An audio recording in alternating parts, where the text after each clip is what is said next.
আসসালামু আলাইকুম। আমন্ত্রণ বাংলাদেশের সংবাদে আপনাদের সাথে আছি নাদিরা আশরাফ।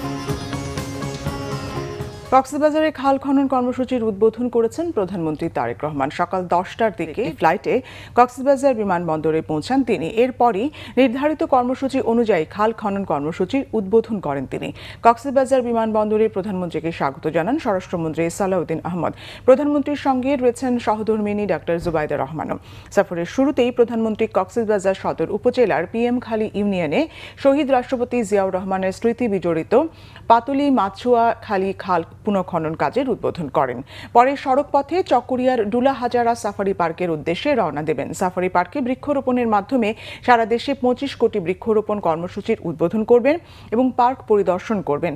দুপুরে জুলাই আন্দোলনে চট্টগ্রাম বিভাগের প্রথম শহীদ মোহাম্মদ ওয়াসিম আকরামের কবর জিয়ারত করবেন এবং তার পরিবারের সদস্যদের সঙ্গে সাক্ষাৎ করবেন।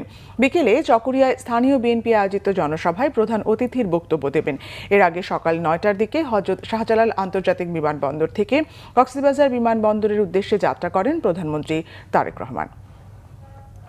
বৈদেশিক নীতিতে অর্থনৈতিক কূটনীতিকে কেন্দ্রবিন্দুতে রেখে জাতীয় উন্নয়ন এজেন্ডাকে সর্বোচ্চ অগ্রাধিকার দেওয়া হবে জানিয়েছেন পররাষ্ট্রমন্ত্রী ডক্টর খলিলুর রহমান। রাজধানীতে বাংলাদেশ ট্রেড অ্যান্ড ইনভেস্টমেন্ট কনফারেন্সের উদ্বোধনী অনুষ্ঠানে তিনি কথা জানান। পররাষ্ট্রমন্ত্রী বলেন, কূটনীতিতে অর্থনীতিকে সর্বাধিক গুরুত্ব দেওয়া হবে, দেশের বিনিয়োগ পরিবেশ সহজ করা হবে। এ সময় স্থানীয় সরকার মন্ত্রী মির্জা ফখরুল ইসলাম আলমগীর বলেন, ধ্বংসপ্রাপ্ত অলিগার্কি একটা বাংলাদেশ পেয়েছে বর্তমান সরকার।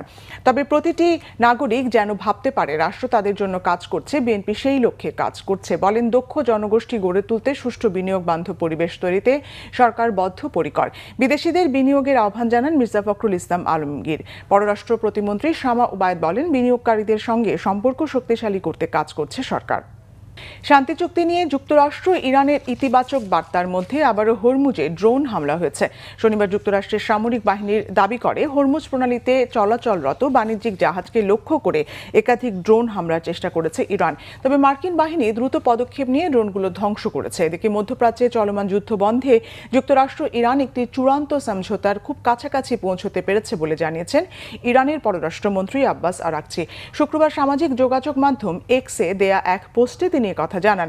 তার পোস্টের স্ক্রিনশট ট্রুথ সোশ্যালে শেয়ার করেছেন মার্কিন প্রেসিডেন্ট ডোনাল্ড ট্রাম্প। তবে এই প্রসঙ্গে ইরানের পররাষ্ট্রমন্ত্রী আরাকচি সংবাদ মাধ্যমকে সংযত থাকার আহ্বান জানিয়ে বলেছেন, চুক্তিটি চূড়ান্ত হওয়ার আগ পর্যন্ত গণমাধ্যমের উচিত এর অভ্যন্তরীণ বিষয় বা শর্তাবলী নিয়ে আগাম কোনো অনুমান বা জল্পনা কল্পনা করা থেকে বিরত থাকা। পশ্চিমা সূত্রের বরাতে রয়টার্স জানিয়েছে, আগামী রবিবার সুইজারল্যান্ডের জেনিভায় যুক্তরাষ্ট্র ও ইরানের মধ্যকার সমঝোতা স্মারকটি সই হতে পারে। এই ছিল এখনকার মতো। পরের সংবাদ বেলা 12টায় দেখার আমন্ত্রণ রইল। ধন্যবাদ।